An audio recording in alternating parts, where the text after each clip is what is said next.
Rain hammers down on bare concrete as Leia Vance bleeds out in an industrial alley, discarded like trash by the husband who swore to love her.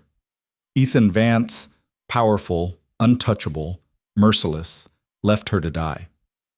But as her vision blurs, a shadow cuts through the storm. Adrian Romano, a man who doesn't deal in mercy, only control. He kneels beside her broken body, rain streaming down his face, and makes her an offer that will shatter everything she thought she knew about survival. You're mine now. This is the story of a woman who traded one cage for another and found freedom in the last place she expected. Drop a like, comment with your city so I can see how far this story travels, and stay until the end. You won't believe where this goes. The rain came down like punishment. Leia couldn't tell anymore where the water ended and the blood began. Both pooled beneath her, both cold, both indifferent to whether she lived or died. Her ribs screamed with every shallow breath. One eye had already swollen shut. The other barely focused on the brick wall across the alley, slick with grime and years of city rot. She tried to move her fingers. Nothing. Tried to curl her legs inward. Pain exploded white-hot through her hip, and she choked on a sound that might have been a scream if she'd had the air for it.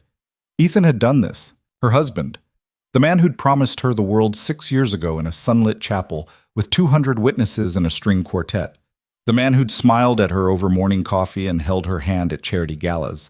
The man who'd slowly, methodically, over the course of those 6 years, turned her into something small and silent and terrified.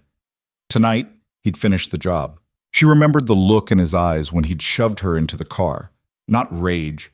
Rage would have been almost human. This was calculation. Cold, businesslike efficiency. He'd driven her here, dragged her out by her hair, and beaten her with the same detached focus he brought to his board meetings. "You've become a problem," he'd said, each word punctuated by his fist connecting with her stomach, her face, her ribs. "And I don't keep problems around." She tried to beg, tried to ask why, but the words came out broken, pathetic, and he just looked at her like she was something that had already stopped existing. Then he'd walked away, left her here in the rain, in an alley that smelled like piss and rotting garbage, to bleed out alone. Leia's vision dimmed. She thought about her mother, dead 5 years now. Thought about the girl she'd been before Ethan, bright, loud, full of plans. That girl was gone. Had been gone for a long time. Maybe this was mercy. Maybe dying here was better than living one more day as Ethan Vance's wife. She let her eye close. Then she heard footsteps. Slow, deliberate. The kind of footsteps that didn't stumble or rush. The kind that knew exactly where they were going. Leia's eye cracked open. A man stood at the mouth of the alley, backlit by the distant streetlights. Tall, broad-shouldered. Wearing a dark coat that the rain slid off like it didn't dare touch him. For a second, she thought maybe Ethan had come back to finish it. But this man didn't move like Ethan. He stepped forward, into the alley, and the dim light caught his face. Sharp features, dark hair slicked back from the rain, eyes that looked like they'd witnessed every ugly thing the world had to offer, and stopped being surprised. He stopped 3 feet from her and looked down. Didn't gasp. Didn't rush forward, just looked. Leia tried to speak, but all that came out was a wet, rattling sound. The man crouched, bringing himself to her level. Up close, she could see the lines around his mouth, the scar that cut through his left eyebrow, the way his gaze moved over her injuries with clinical precision. Who did this? His voice was low, almost gentle. It didn't match his face. Leia's throat worked. My, husband. Something flickered in his eyes. Not sympathy. Something colder. Ethan Vance. It wasn't a question. Leia's breath caught. How? Don't talk! He shrugged out of his coat and draped it over her. The fabric was warm, expensive, smelled like cigarettes, and something darker. Something she couldn't name. You're not dying here. I can't. Leia's voice cracked. Please, just leave me. He tilted his head, studying her. You want to die in an alley? I want it to stop. It will. He slid one arm under her shoulders, the other under her knees. But not like this. Pain detonated through her entire body as he lifted her. Leia screamed, a thin, broken sound, and tried to fight, but her limbs wouldn't obey. He held her like she weighed nothing, like her struggling was just weather to be endured. "Stop," she gasped. "Stop, please." "No." He carried her toward the mouth of the alley. A black car waited there, engine running, a driver visible through the tinted windshield. The man, whoever he was, moved with absolute certainty, like he'd done this 1,000 times. "Who are you?" Leia managed. He looked down at her. Rain dripped from his hair onto her face. Adrienne Romano. The name hit her like a fist. Everyone knew that name. You didn't live in this city without hearing it, usually in whispers, usually with a glance over the shoulder. Adrienne Romano, the king of the underworld. The man who controlled half the city's criminal enterprises with an iron grip and a reputation for violence so cold it made Ethan's cruelty look like child's play. Leia's pulse spiked. No, I can't. You don't have a choice." He slid into the back of the car, still holding her, and the driver pulled away before she could even think about trying to escape. Not that she could. Her body was shutting down, piece by piece, and even breathing felt like dragging broken glass through her lungs. Adrian positioned her carefully across the seat, keeping his coat wrapped around her. His hands were steady, impersonal, like he was handling something fragile but ultimately replaceable. "Why?" Leia whispered. "Why what?" "Why help me?" His eyes met hers. They were dark gray, almost colorless in the dim light of the car, empty of warmth, but not, somehow, empty of intent. "I didn't help you," he said. "I took you." Then he reached up and pressed something against her neck. She felt a sharp sting, and the world went black. Leia woke to silence. Not the silence of sleep, but the silence of a place built to keep sound from existing. No traffic, no rain, no voices, just thick, suffocating quiet. She opened her eyes. A ceiling, white, high, crown molding that probably cost more than her childhood home. A chandelier hung directly above her, crystal catching light from somewhere she couldn't see. She was in a bed, a massive bed, the kind with posts and heavy curtains tied back with silk ropes. Sheets so soft they felt like liquid against her skin. Her skin. Leia's breath hitched. She was wearing a nightgown, expensive, ivory-colored, definitely not hers. Her injuries had been cleaned and bandaged.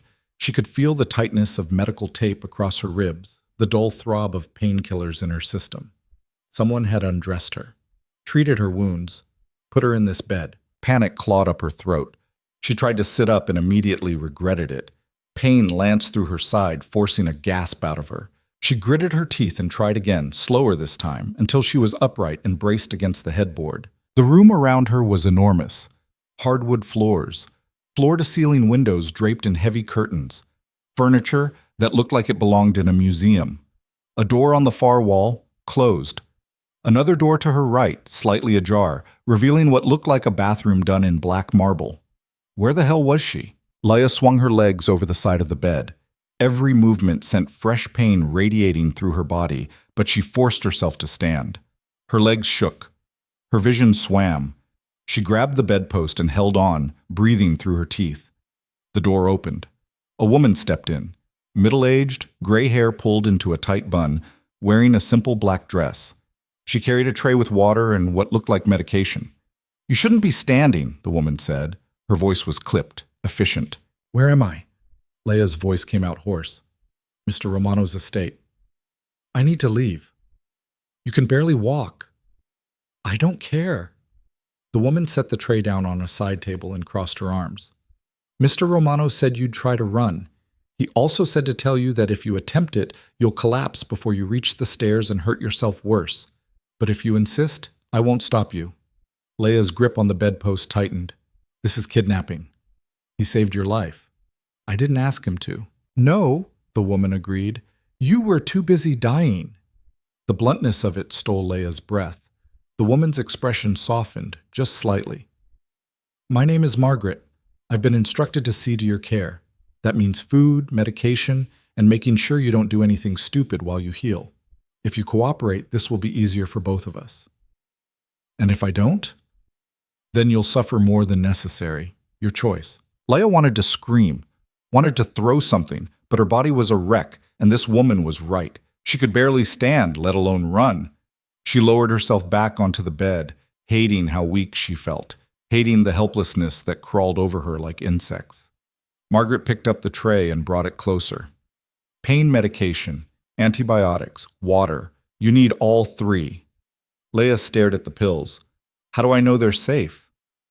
If Mr. Romano wanted you dead, you'd be dead. That logic was airtight in the worst possible way. Leia took the pills, swallowed them dry because her hands were shaking too much to hold the glass of water steady. Margaret waited, watched, then nodded. I'll bring food in an hour. Try to rest. She left, closing the door behind her with a soft click. Leia sat there, staring at the opulent cage she'd woken up in, and tried not to think about the fact that she'd traded one controlling man for another. Except Ethan had wanted to kill her. And Adrian Romano, she didn't know what he wanted. That terrified her more than anything. 3 days passed. Leia healed slowly. Her ribs still ached, but the swelling in her face had gone down. She could walk without feeling like her bones were splintering. Margaret came 3 times a day with food and medication, always efficient, always silent, unless Leia asked a direct question. She asked many. Where was she? Adrian's private estate, about 40 miles outside the city. Could she leave? No. When could she leave? When Mr. Romano decided, could she at least have her phone? Mr. Romano said no. That last one made Leia's blood boil.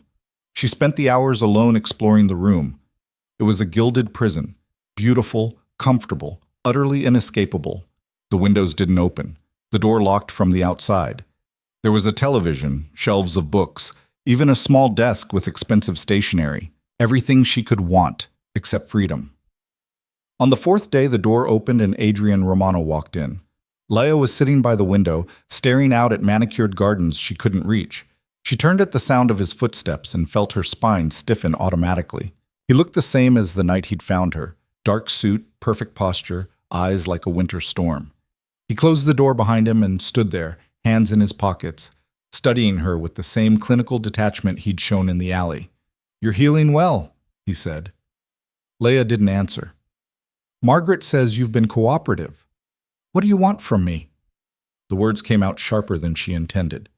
Adrian crossed to the chair opposite hers and sat, utterly relaxed. To talk. Then talk. Your husband tried to kill you. Leia flinched. I know. Do you know why? She looked away. Does it matter? Yes. He said I was a problem. You were leverage. Leia's gaze snapped back to him. What? Adrian leaned forward, elbows on his knees. Ethan Vance is drowning in debt. Legitimate business debt, the kind that looks clean on paper but is backed by people who don't accept failure. He needed a way to secure a deal with a syndicate that operates in the same circles I do. The Viscari family. I don't understand. He used you as bait, dumped you in that alley knowing I'd find you. Leia's stomach dropped. Why would he think that? Because I own that part of the city. Every move in that district gets reported to me. He wanted me to find you, wanted me to react. If I took you, it would give him justification to approach the Viscaris as a victim of my aggression. If I didn't, you'd die and he'd play the grieving husband while securing sympathy and leverage. The room spun. Leia gripped the armrests of her chair. He planned it, all of it. Yes. He was going to let me die to close a business deal. Adrian's expression didn't change. Yes. Rage and nausea warred inside her. Leia pressed a hand to her mouth, breathing hard through her nose. She'd known Ethan was cruel. She'd known he was capable of violence. But this level of calculation, of complete disregard for her humanity, it shredded something inside her she hadn't even known was still intact. Why are you telling me this? She whispered. Because you deserve to know what your life was worth to him. And what is it worth to you? Adrian tilted his head. That depends. On what? On whether you want to survive or just exist. Leia's breath caught. I don't belong in your world. You didn't belong in his either, but you stayed. I didn't have a choice. You always have a choice. He stood, buttoning his jacket. You can leave. I'll have a car take you anywhere you want to go. A hotel, a shelter, another city.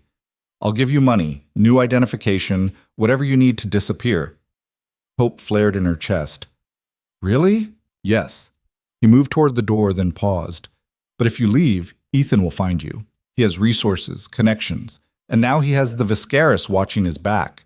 You'll spend the rest of your life running, and eventually, he'll catch you. The hope died. Or, Adrian continued, you stay here, under my protection. You heal, you get strong, and when you're ready, you decide what you want to do about the man who tried to erase you. Leia stared at him. Why would you protect me? Because Ethan made a mistake. He thought he could use you against me and walk away. I don't let mistakes go unpunished. So I'm still bait, just for you this time. Something that might have been amusement flickered in his eyes. No, you're a choice, and I'm giving you one. He opened the door. Wait. Leia stood, ignoring the protest of her ribs. If I stay, what do you get out of it? Adrian looked back at her.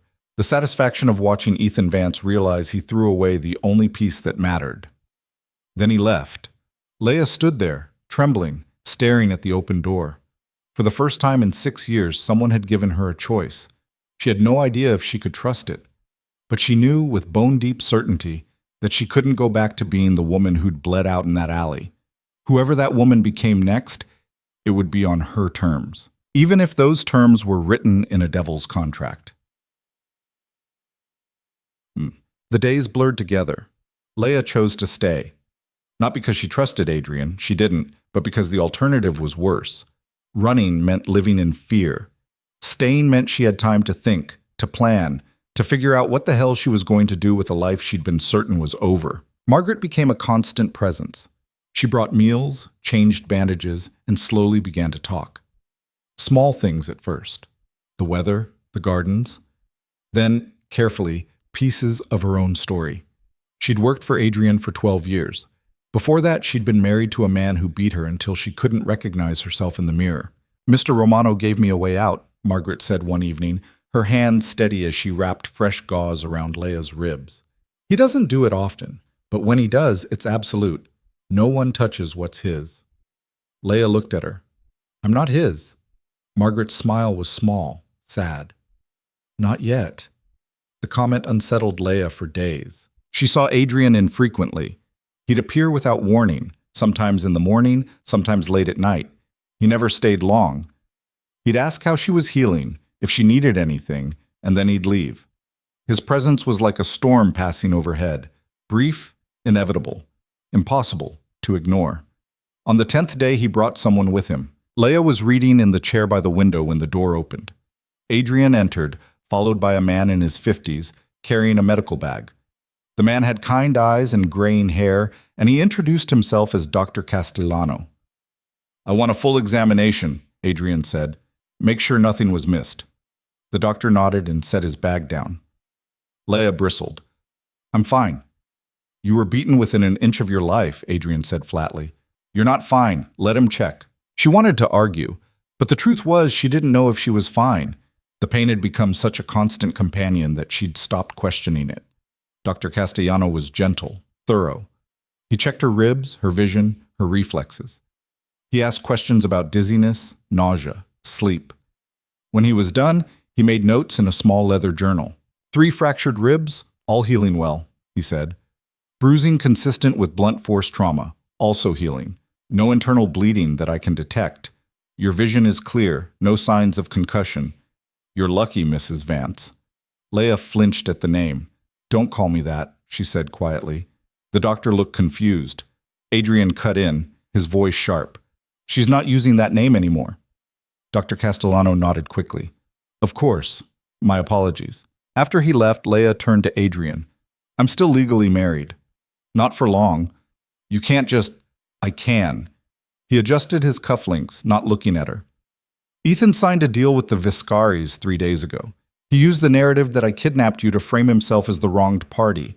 The deal gives him access to their shipping routes in exchange for a percentage of his tech patents. Leia's chest tightened.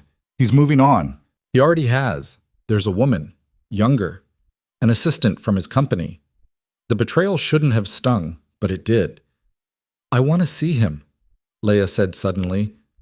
Adrian's gaze snapped to hers. No. I need to see him. You need to stay away from him. Why? Leia stood, anger flaring. Because you said so? Because he'll use you again. He's already proven he'll do anything to maintain his image. I'm not afraid of him anymore. You should be. I'm not asking for permission. Leia's voice was steady, even though her hand shook. I need to look him in the eye and tell him I survived. Adrian stepped closer. He was tall enough that she had to tilt her head back to meet his gaze. And then what? He laughs at you, tells you you're nothing, and you fall apart? Then I fall apart, but at least it'll be my choice. For a long moment, Adrian just looked at her. Something unreadable moved behind his eyes. You're not ready, he said finally. I'll never be ready, but I need to do it anyway.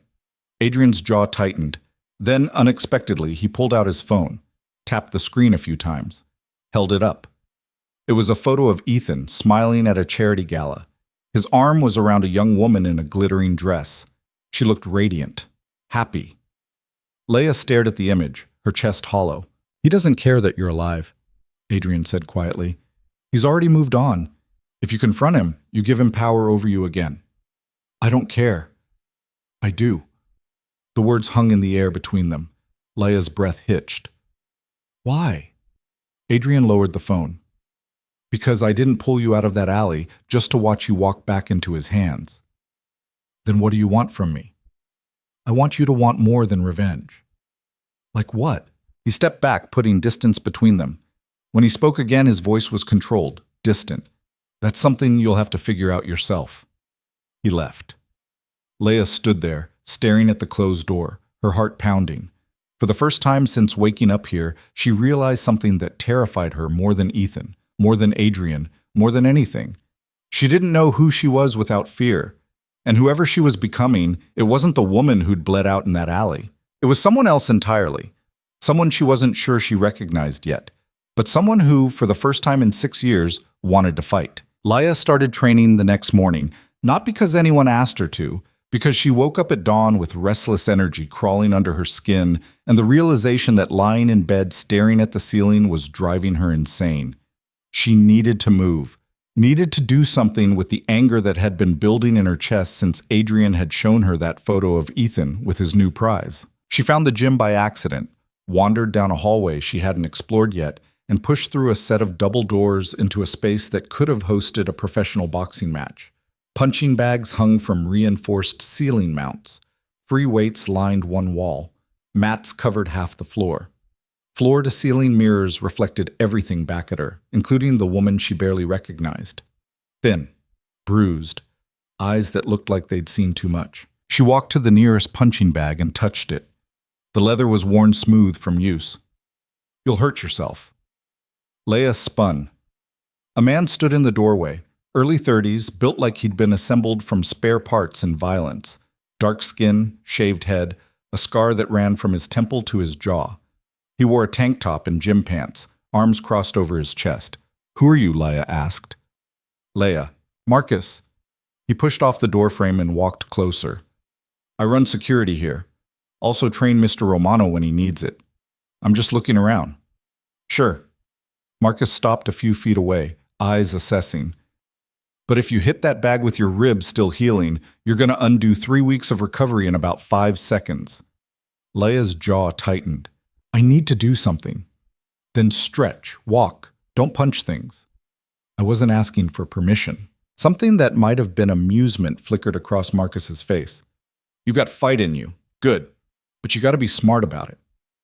I'm tired of being smart. Being smart got me... She stopped, swallowed hard. Marcus nodded slowly. Got you beaten half to death, yeah. I know. Everyone here knows, don't they? Mr. Romano doesn't keep secrets from his people. Not about things that matter. Leia looked away. The vulnerability of it, of being a story these strangers knew, made her skin crawl. Marcus moved to one of the mats and dropped into a stretch. Come here. What? You want to do something useful with that anger? Come here. I'll teach you how to fall without breaking yourself. I don't need... Yeah, you do. He looked up at her, expression serious. Because right now you're all edges and no foundation. Someone pushes you, you'll shatter. I can help with that, if you let me. Leia hesitated. Then slowly she walked over. For the next hour, Marcus put her through the most basic drills she'd ever experienced. How to tuck her chin when she fell. How to roll with momentum instead of fighting it. How to get back up without exposing her back. Every movement was precise, controlled, stripped of everything except function. By the end, Leia was sweating and her ribs ached, but it was a different kind of pain, one she'd chosen. Tomorrow, Marcus said as she headed for the door. Same time. We'll work on your stance. Leia paused. Why are you helping me? Because Mr. Romano asked me to, and because you remind me of someone. Who? Me. Before I learned how to fight back. Something in his voice made Leia look at him differently. She saw the scars, the way he held himself, not like a man who'd always been dangerous, but like someone who'd had to become dangerous to survive. Thank you, she said quietly. Marcus just nodded. Marta. Adrian watched from the security room. The monitors showed every angle of the gym, Leia moving across the mats with Marcus, falling, getting up, falling again. Her face was set with determination that bordered on desperation. She's pushing too hard, Dante said from behind him. Adrian didn't turn. Dante Morelli was his second, had been for 8 years. A man who understood that loyalty wasn't given, it was earned through blood and silence. He stood with his arms crossed, watching the same monitors. She needs an outlet, Adrian said. She needs rest. She's had rest. Now she needs purpose.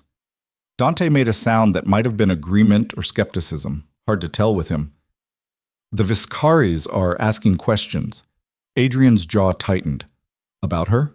About why you pulled a nobody out of an alley and brought her into your home. They're wondering if she's leverage. Let them wonder.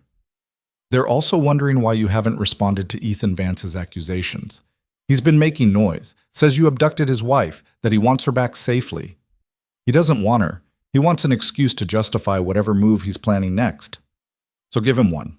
Send her back, cut the loose end. Adrian finally looked at Dante. No, she's a complication. She's under my protection. Why? Dante stepped closer, lowering his voice. You don't do this. You don't bring people into your home. You don't protect strangers. What's different about her? Adrian turned back to the monitors. On screen, Leia was getting up from another fall, wiping sweat from her face. There was something in the way she moved, broken but refusing to stay down, that made his chest feel tight. Ethan Vance made a mistake, Adrian said. He thought he could use her and walk away. I'm correcting that mistake. By making her your problem? By making her his. Dante was quiet for a moment. Then, you're playing a long game. I'm always playing a long game. And what happens when she figures out you're using her the same way he did? Adrian's hand curled into a fist on the desk. I'm not using her. Then what are you doing? He didn't have an answer for that. 2 weeks in, Leia started asking questions. She cornered Margaret in the hallway one afternoon, catching her between the kitchen and the laundry room. How long have you worked for him? Leia asked. Margaret paused, laundry basket balanced on her hip. 12 years. And you're okay with what he does? What he does? Don't play dumb. I know who he is, what he is. Margaret set the basket down and straightened, meeting Leia's gaze. Mr. Romano gave me a life when I had nothing. He pays well. He treats his people with respect, and he doesn't tolerate disloyalty. What he does outside these walls isn't my business. He's a criminal. So was your husband. At least Mr. Romano is honest about it. The words hit like a slap. Leia's voice dropped. Ethan Vance built his empire on insider trading, bribery, and blackmail. He just wore better suits while he did it. Margaret picked up the basket again. You want to judge Mr. Romano? Fine, but don't pretend the man who tried to kill you was any better just because he had a clean reputation. She walked away, leaving Leia standing in the hallway with her thoughts in pieces. That night, Leia couldn't sleep. She lay in bed staring at the ceiling, Margaret's words looping through her mind. She'd known Ethan was ruthless in business, but she'd always told herself it was different, that he was just aggressive, competitive, playing by the rules of his world, except he'd beaten her and left her to die. There were no rules that made that acceptable. Around midnight, she gave up on sleep and left her room. The mansion was quiet, most of the staff gone for the night. She wandered through hallways lined with art she didn't recognize, past rooms she'd never entered, until she found herself in front of a set of heavy oak doors. She pushed one open. The room beyond was a library, massive, 2 stories tall, with a spiraling staircase that led to a second level of shelves. Leather chairs sat near a fireplace that wasn't lit. Books lined every surface, old and new, organized in a way that suggested someone actually read them.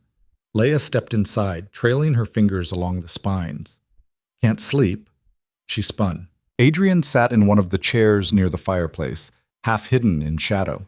He had a glass of whiskey in one hand, a book in the other. He looked tired, the kind of tired that came from carrying weight no one else could see. "I didn't know anyone was here," Leia said.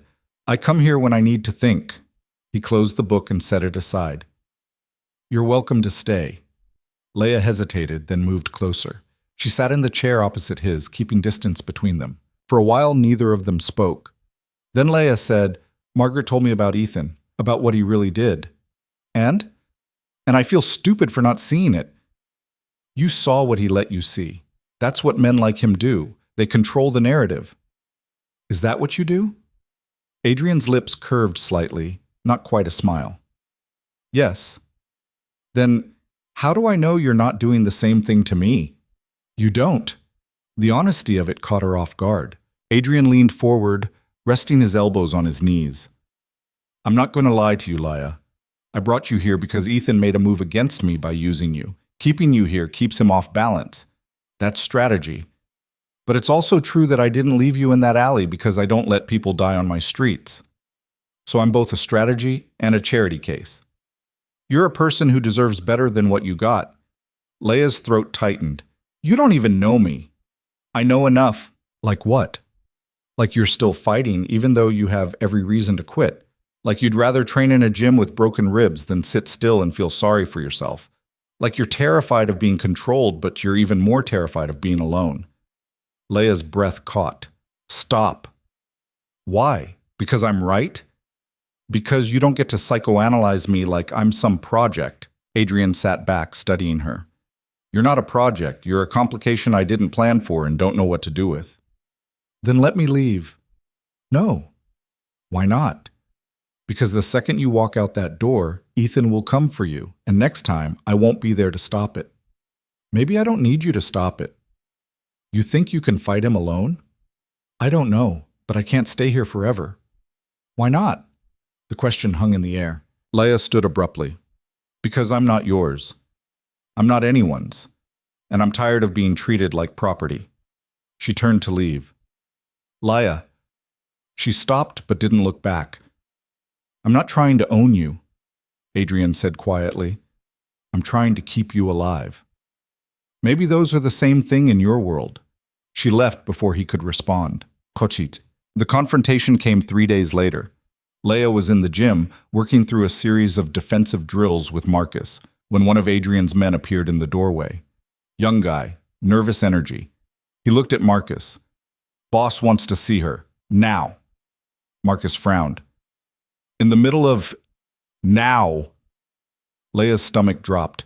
She followed the man through the mansion, past rooms she recognized and some she didn't, until they reached a set of double doors she'd never seen open. The man knocked once, then pushed the doors wide. Inside was an office, sleek, modern, dominated by a massive desk and floor-to-ceiling windows that overlooked the estate grounds. Adrian stood behind the desk, his back to the door, phone pressed to his ear. 2 other men flanked him, Dante, who she recognized from brief hallway passings, and someone else she didn't know. "I don't care what his timeline is," Adrian was saying into the phone. "He moves when I say he moves. If he has a problem with that, he can take it up with me directly." He ended the call and turned, his eyes locked on Leia. "Close the door," he said. She did. Adrian moved around the desk, his expression unreadable. "How much do you know about Ethan's business dealings?" Leia blinked. "What?" "His company, Vance Technologies. How much do you know about what he actually does there?" He's a CEO, tech patents, government contracts." "Did he ever mention the Colaris project?" The name sent a chill down her spine. Once, maybe twice, he said it was classified. It is, and it's also the reason the Viscaris are interested in him. Adrian gestured to Dante, who slid a folder across the desk. Leia opened it. Inside were documents, contracts, schematics, emails. Most of it was technical jargon she didn't understand, but a few words jumped out.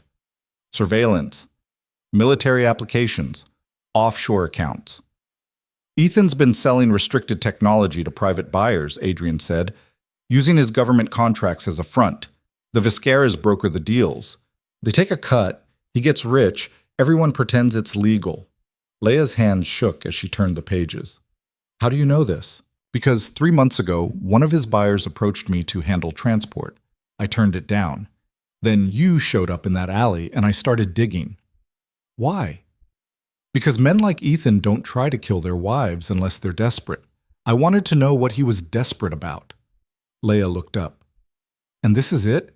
He tried to kill me over illegal arms deals? He tried to kill you because you're a liability. You're his wife. If any of this comes out, you could testify against him.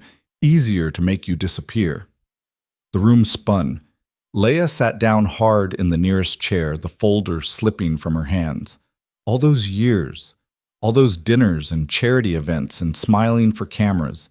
And underneath it all, Ethan had been, I didn't know, she whispered. I believe you, Adrian said. What are you going to do with this information? That depends on you. Leia's head snapped up. On me? If I release this, Ethan goes down. But so does everyone connected to him. That includes people in the government who've been taking his money. It'll be bloody and complicated, and you'll be dragged into it. I don't care. You should, because the Viscaris won't let this slide. They'll come after anyone who threatens their operation. That includes you. Leia's chest tightened. So what? I just let him get away with it? No. You decide how you want this to end. I want him to pay. For what? The beating? The betrayal? The illegal deals? Adrian stepped closer. Be specific. Because how you answer that question determines what happens next. Leia stood, her whole body trembling. I want him to feel what I felt. I want him to lose everything the way I did. Then we do this my way. Which is? Controlled demolition. We expose him piece by piece, make sure the right people see the right information at the right time. He loses his contracts, his reputation, his freedom, and the Viscaris can't tie it back to us. How long will that take? Months? Maybe longer. And what do I do in the meantime? Adrian's gaze held hers. You get stronger. You learn how to fight. And when the time comes, you walk into a courtroom and you bury him. Leia wanted to scream, wanted to throw something, but underneath the rage was something else. A cold, sharp clarity. I want to see him first, she said. No. I need to. Leia, I need to look him in the eye and let him know I'm coming for him. Adrian's jaw tightened. That's a mistake. It's my mistake to make. For a long moment, they just stared at each other.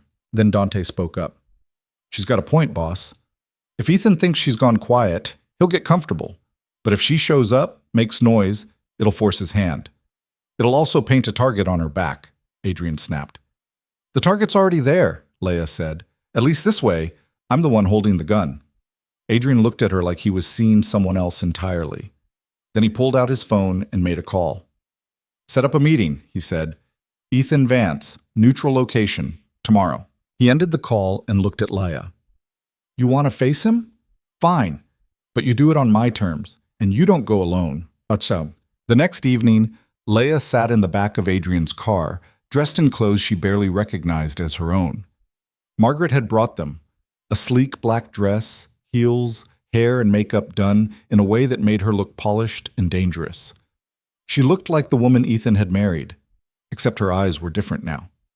Adrian sat beside her, silent. Dante drove. 2 more cars followed behind them, carrying security Leia couldn't see but knew was there. He's meeting us at a restaurant downtown, Adrian said. Public, cameras everywhere. He won't try anything. And if he does? Then he doesn't leave the building. Leia's hands were shaking. She pressed them flat against her thighs, willing them to stop. You don't have to do this. Adrian said quietly. Yes, I do. The restaurant was upscale. White tablecloths, dim lighting, the kind of place Ethan loved because it made him feel important. They were shown to a private room in the back, away from other diners. Ethan was already there. He sat at the head of the table, perfectly composed in a tailored suit, a glass of wine in his hand. When Laya walked in, his expression didn't change. Not surprise, not guilt, just mild curiosity, like she was a puzzle he'd already solved. "Laya," he said, "you're looking well." Her throat closed up. Adrian's hand touched the small of her back, brief, grounding. Then he moved to stand beside the door, giving her space but making his presence known. Laya walked to the table, stood across from Ethan. "I wanted to see you," she said. Her voice came out steadier than she felt. "Clearly." Ethan took a sip of wine. "Though I have to say, I'm surprised. I assumed you'd have the decency to stay gone. You tried to kill me. I did what was necessary." The casual admission stole her breath. Ethan set his glass down. "You were becoming a problem, Laya. Asking questions, making yourself visible. I couldn't afford that. So you beat me and left me in an alley. I made a business decision. I was your wife. You were an asset that had outlived its usefulness." Laya's nails dug into her palms. "And now? Now you're someone else's problem." Ethan glanced at Adrian. "I assume that's why you're here, to remind me that you've claimed her." Adrian didn't respond. Ethan smiled. "It's a smart move, I'll give you that. Taking my wife puts you in a position of moral high ground with the Viscaris. Makes you look like a protector instead of a predator." "I'm not here to discuss strategy," Adrian said. "No, you're here to watch her fall apart." Ethan looked back at Laya. "That's what you do, isn't it? You break down, you cry. You beg for things to go back to how they were." Laya's chest heaved, but she didn't cry. "I'm not going back," she said. "Good, because there's nothing to go back to. I've moved on. You should do the same." "I'm going to destroy you." Ethan laughed, a short, sharp sound. "With what? You have nothing. No money, no connections, no proof of anything. You're just a sad, broken woman living in another man's house." Laya leaned forward, hands braced on the table. "I have everything I need," she said. "I have the truth. I have time. And I have nothing left to lose." For the first time, something flickered in Ethan's eyes. Not fear, but acknowledgement. "Be careful, Laya," he said softly. "You're playing a game you don't understand." "Then teach me." Ethan stood, buttoned his jacket. This was a waste of time. He walked to the door, paused beside Adrian. "She'll be dead within a month," Ethan said. "The Viscaris don't tolerate loose ends, and neither do I." Then he left. The room felt like it was collapsing. Laya stayed at the table, staring at the empty chair, her heart pounding so hard she thought it might break through her ribs. Adrian crossed to her. Gently, he took her arm. "We're leaving." She didn't resist. In the car, she finally let herself shake. Her whole body trembled, adrenaline crashing through her system. She pressed her hands to her face, trying to breathe. "You did well," Adrian said. "I didn't do anything." "You faced him. That's more than most people could do." Laya dropped her hands. "He's going to come after me." "Yes." "And you're okay with that?" Adrian looked at her. "No. But it means he's scared, and scared men make mistakes." "What if I'm the mistake?" "You're not." "How do you know?" "Because you're still standing." Laya leaned back against the seat, exhausted. Outside, the city blurred past, lights and shadows. People living lives that didn't involve criminal empires and ex-husbands who treated murder like a business transaction. She'd crossed a line tonight. There was no going back now. And somewhere in the dark, Ethan Vance was making his next move. The call came at 3 a.m. Laya was awake, had been for hours, staring at the ceiling and replaying the restaurant scene over and over. Ethan's face, his voice, the way he'd looked at her like she was nothing. When her door crashed open, she bolted upright, heart slamming against her ribs. Adrian stood in the doorway, fully dressed, phone in hand. His face was carved from stone. Get dressed, he said. Now. What happened? The Viscaras just hit one of my shipments, killed 4 of my men. His voice was flat, controlled in a way that made the hair on her neck stand up. They left a message. What message? Your name. The room tilted. Leia scrambled out of bed, grabbing clothes from the chair where she'd left them. Her hands shook so badly she could barely pull on her jeans. They know I'm here, she said. They've always known. Now they're making it clear that you're a target. Because of the restaurant. Because I saw Ethan. Because Ethan told them you're a threat. Adrian stepped into the room, closing the door behind him. He's escalating, forcing my hand. Leia's throat closed. I'm sorry. I shouldn't have. This isn't your fault. His voice cut through her panic like a blade. This is strategy. He's trying to make you my weakness. Aren't I? Adrian's jaw tightened. He didn't answer. Downstairs, the mansion was chaos. Men moved through hallways with weapons she'd only seen in movies. Dante was barking orders into his phone. Margaret appeared with a coat, pressing it into Leia's hands. Where are we going? Leia asked. Somewhere safer, Adrian said, until I can neutralize this. They were in the car within minutes. Adrian, Leia, Dante, and 2 others she didn't recognize. The convoy moved fast through dark streets, away from the estate and toward the city. Leia's pulse hammered in her ears. What does neutralize mean? It means I'm going to have a conversation with the Viscaras, Adrian said, and they're going to understand that you're off limits. And if they don't agree, then it becomes a war. Dante glanced back from the front seat. We're not equipped for a war right now, boss. Not with them. I know. So what's the play? Adrian stared out the window, his expression unreadable. We give them something they want more than her. Like what? Ethan Vance. Leia's breath caught. You're going to trade him? I'm going to offer him. Whether they take the deal depends on how much they value their partnership with him versus avoiding a bloodbath with me. And if they choose him? Adrian finally looked at her. Then we disappear, all of us, and we start over somewhere they can't reach. The weight of it settled over Leia like a shroud. All of this, the men dead, the threat hanging over them, the possibility of running, all because she'd wanted to face Ethan, because she'd needed to prove she wasn't afraid. I'm sorry, she whispered. Don't be. You did what you needed to do. Adrian's voice softened just slightly. Now let me do what I need to do. The safe house was a penthouse in the heart of the city. Glass and steel, anonymous, the kind of place that didn't exist on any official records. Adrian's men swept it room by room while Leia stood in the living area, arms wrapped around herself. Dante approached Adrian, voice low. The Viscaris want a meeting. Tonight. Where? The docks. Warehouse district. Their territory. That's a trap. Probably. But if we don't show, they'll take it as a declaration. Adrian ran a hand through his hair, the first crack in his composure Leia had seen. How many men do we have available? 8 on site. Another 12 we can pull in within the hour. Against how many of theirs? Unknown, but if they're smart, they'll bring enough to make a point. Leia stepped forward. Don't go. Both men looked at her. If it's a trap, you can't walk into it, she said.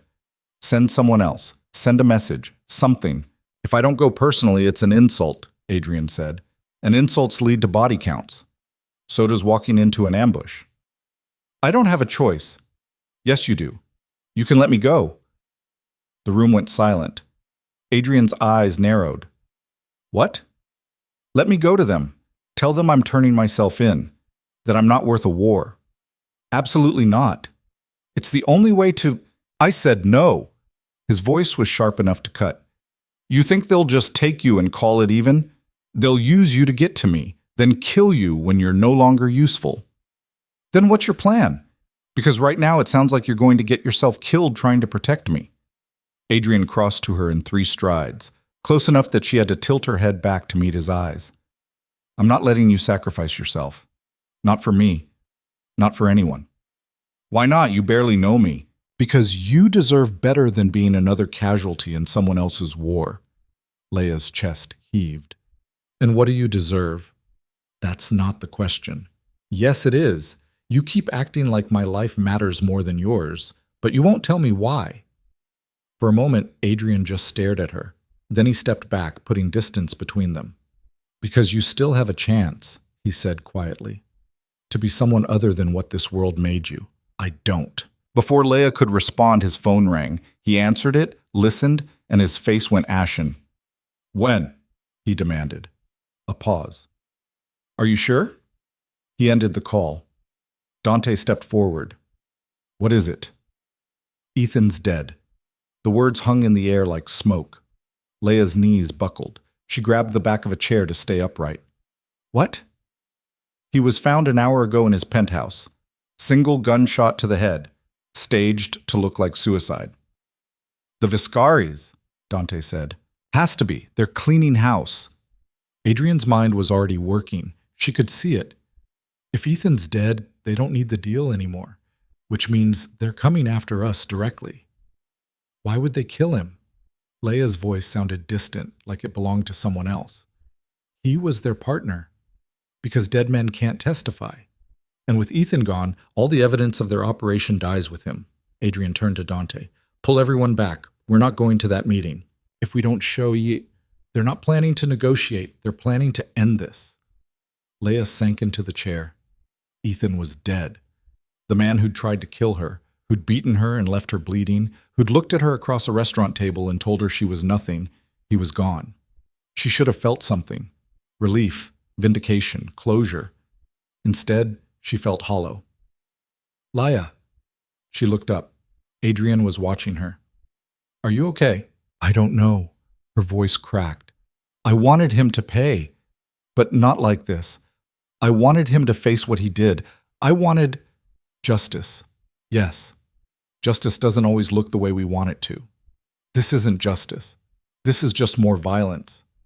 Adrian crouched in front of her, bringing himself to her level. I know, but it's the world we're in. I hate it. So do I. The vulnerability in his voice caught her off guard. She looked at him, really looked, and saw the exhaustion, the weight, the cracks in the armor he wore so carefully. How do you live like this? She whispered. By remembering what I'm fighting for. And what's that? It used to be power, control, making sure no one could ever hurt me again. He paused. Now I'm not sure. Before Leia could respond, the windows exploded inward. Glass shattered in 1,000 directions. Leia hit the floor, Adrian's body covering hers, as gunfire tore through the penthouse. She couldn't breathe, couldn't think, could only feel the weight of him pressing her into the carpet and the sound of bullets punching through walls. Someone was screaming. Maybe her. Move! Adrian hauled her up, half carrying her toward the back hallway. Dante and the others returned fire, the noise deafening. They made it to a bedroom. Adrian shoved her inside, slamming the door. Stay down, he ordered. What's happening? They found us. He pulled a gun from the waistband of his pants, checked the magazine. Dante will get you out through the service elevator. Don't stop. Don't look back. What about you? I'm buying you time. No. Leia grabbed his arm. You can't. This isn't a debate. He pulled free, moving toward the door. If I don't make it out, Dante knows what to do. Adrian, he looked back at her one last time. Something in his expression made her chest crack open. I'm sorry, he said. For all of this. Then he was gone. The gunfire intensified. Leia pressed herself against the wall, hands over her ears, trying to block out the sound. Seconds stretched into hours. Every breath felt like it might be her last. The door burst open. Dante stood there, blood streaking down his face from a cut above his eye. We're leaving, now. He grabbed her hand and pulled her into the chaos. Bodies on the floor. She didn't look at their faces. Smoke everywhere, the acrid smell of gunpowder. They reached the service elevator. Dante hit the button, gun raised, covering the hallway. Where's Adrian? Leia demanded. Buying us time. We can't leave him. We don't have a choice. The elevator dinged. The doors opened. Leia pulled away from Dante. I'm not leaving without him. He gave me an order. I don't care. She ran back into the penthouse. Smoke stung her eyes. She couldn't see more than a few feet ahead. Shapes moved in the haze, bodies, furniture. She couldn't tell.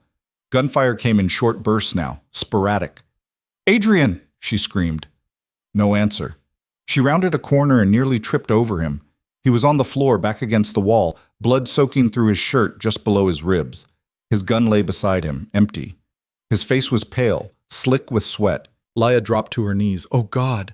Oh God! I told you to leave," he said. His voice was weak, strained. "Shut up." She pressed her hands against the wound. Blood pulsed between her fingers, hot and relentless. "Dante, I need help!" Footsteps behind her. Dante appeared, swearing viciously. "We have to move him," Leia said. "He won't make it." "Will, help me." Together, they got Adrian to his feet. He sagged between them, barely conscious. They half carried, half dragged him to the elevator. The doors were still open. They stumbled inside. Dante hit the button for the parking garage. As the doors closed, Leia heard more gunfire, shouting, then silence. The elevator descended. Adrian's head lolled against her shoulder. His breathing was shallow, ragged. "Stay with me," she whispered. "Please, stay with me." His eyes opened just slightly. "You should have left." "I don't leave people behind." "You barely know me." "I know enough." The elevator opened. A car was waiting, one of Adrian's men at the wheel. They got Adrian into the back seat. Leia climbed in beside him, keeping pressure on the wound even though blood was everywhere now. Dante got in front. "Drive. Don't stop for anything."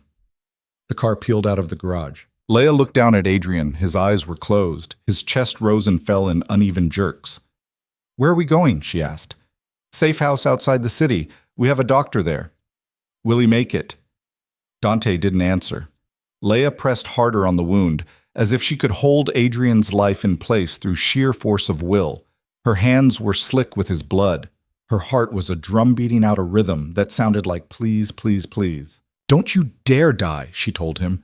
"You don't get to save me just to die. You hear me? You don't get to—" Her voice broke. Adrian's hand found hers, weak, trembling. "Laya, don't talk. Save your strength. Listen." He coughed and blood flecked his lips. "If I don't, you will. Listen." His grip tightened, just barely. "Dante has instructions, money, new identity. You disappear, you live. I'm not leaving you. You have to. Why? Why does it matter so much to you what happens to me?" His eyes opened. Even through the pain, they were sharp, clear. "Because you're the only thing I've done right in 10 years, he said. Then his hand went slack. "Adrian!" Leia shook him. "Adrian, no, stay with me, please." "He's unconscious," Dante said from the front. "Not dead. Not yet." "How long until we get there?" 20 minutes.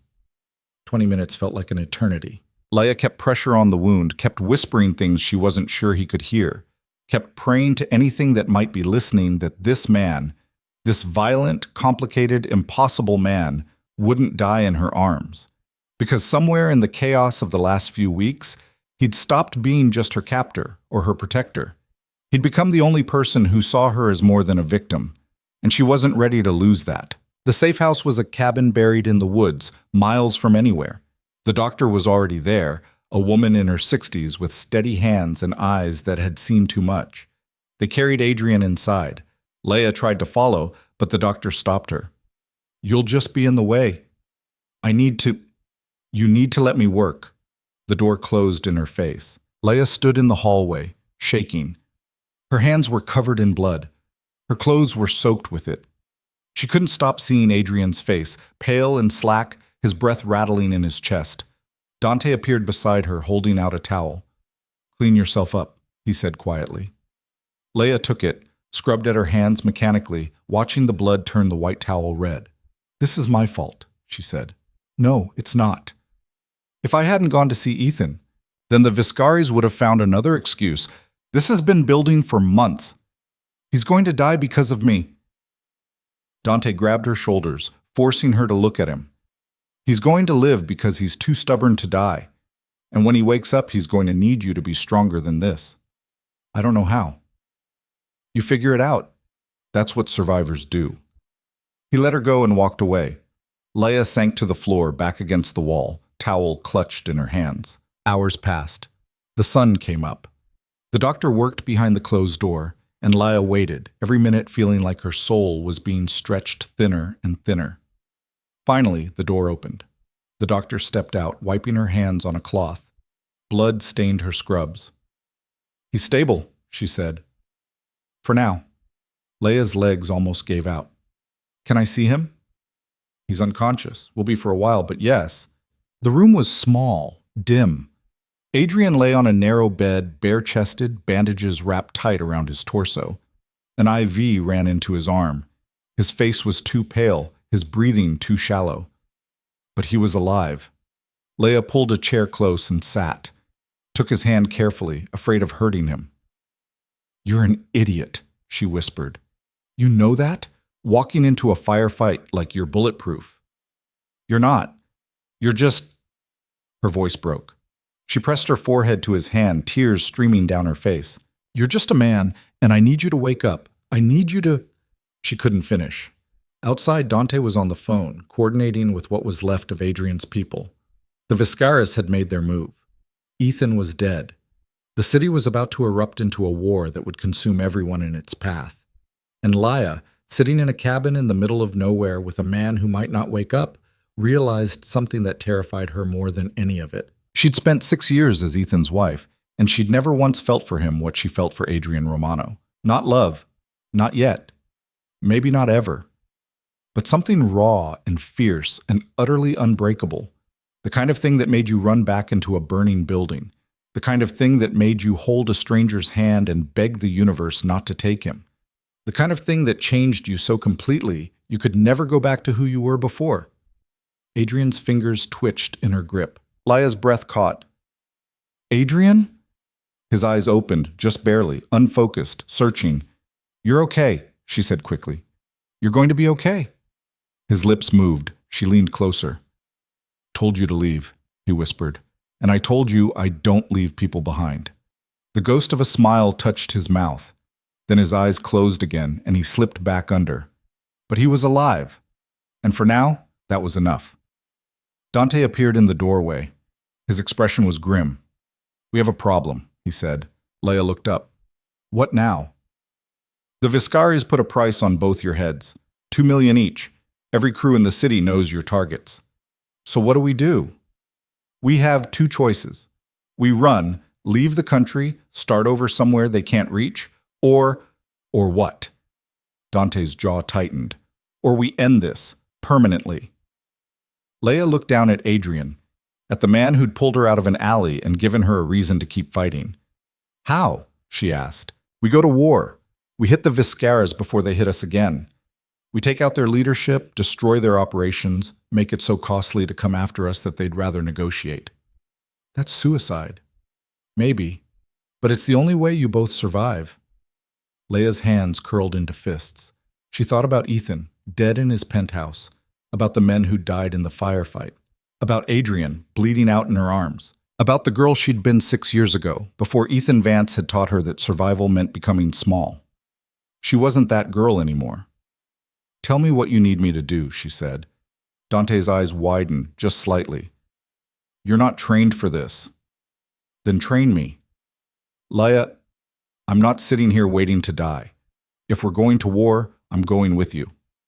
Adrian would never allow it. "Adrian's unconscious, and by the time he wakes up, it'll be too late to stop me." Dante stared at her for a long moment. Then he nodded. "All right," he said. "But if you're coming, you follow orders. No hesitation, no questions. You do exactly what I tell you, when I tell you. Understood?" "Understood." "Good. We move in 48 hours. He left. Leia sat with Adrian, her hand still holding his. 48 hours. 2 days to become someone capable of walking into hell. 2 days to figure out if she had it in her to kill. Because that's what this was now. Not justice, not revenge. War. And in war, you didn't get to stay clean. You just tried to stay alive. 48 hours became 47, then 36, then 24. Leia didn't sleep. Couldn't. Every time she closed her eyes, she saw the penthouse, glass exploding, Adrian falling, blood spreading across expensive carpet like spilled wine. Instead, she trained. Dante woke her before dawn on the first day, dragged her outside into air so cold it burned her lungs, and put a gun in her hands. "Ever fired one of these?" he asked. "No." "Good. Then you won't have bad habits to break." He positioned himself behind her, adjusting her grip. Feet shoulder-width, elbows locked but not stiff. Look down the sight, not at the target. Squeeze the trigger, don't pull. The gun was heavier than she'd expected. Cold. Impersonal. "What am I shooting at?" Dante pointed to a row of bottles lined up on a fence 50 feet away. "Those, until you hit more than you miss." It took her 19 rounds to hit the first bottle. Her hand shook so badly she could barely reload. The recoil bruised her palms. Her ears rang despite the protection Dante had given her. But when that first bottle shattered, something inside her shifted. "Again," Dante said. She fired until her arms ached, until the sun climbed over the trees, until she could hit 3 bottles in a row without hesitation. "Better," Dante said. He took the gun from her, checked it with practiced efficiency. "But shooting targets isn't the same as shooting people." "I know." "Do you? Because when you're in that room and someone's pointing a gun at you, your body's going to freeze. Every instinct you have is going to scream at you to run. You have to fight through that." "How?" "By deciding right now that you're willing to kill. Not in theory, not maybe. You decide here that when the moment comes, you pull the trigger." Leia's stomach twisted.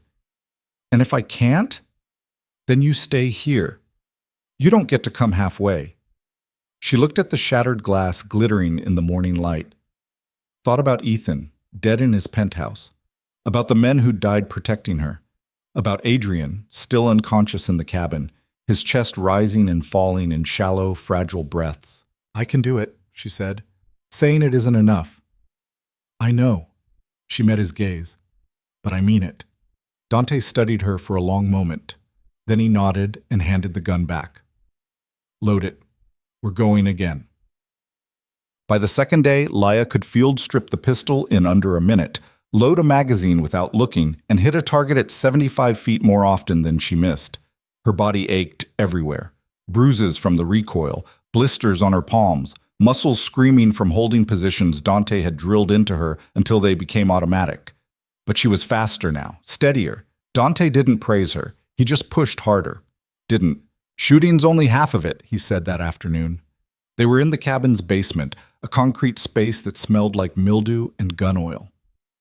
"You need to know how to move, how to clear a room, how to stay alive when everything goes wrong." He walked her through scenarios, door breaches, cover positions, how to move with a team without getting in their way or getting shot, how to recognize the difference between suppressive fire and an actual attempt to kill you. "When we go in," he said, "you stay behind me. You watch the corners I can't watch. If someone comes at you, you don't think. You shoot. What if I hit you by mistake? Then I die. That's the risk we all take." Leia's throat tightened. "I don't want to be the reason someone else dies." "You won't be. You'll be the reason we succeed."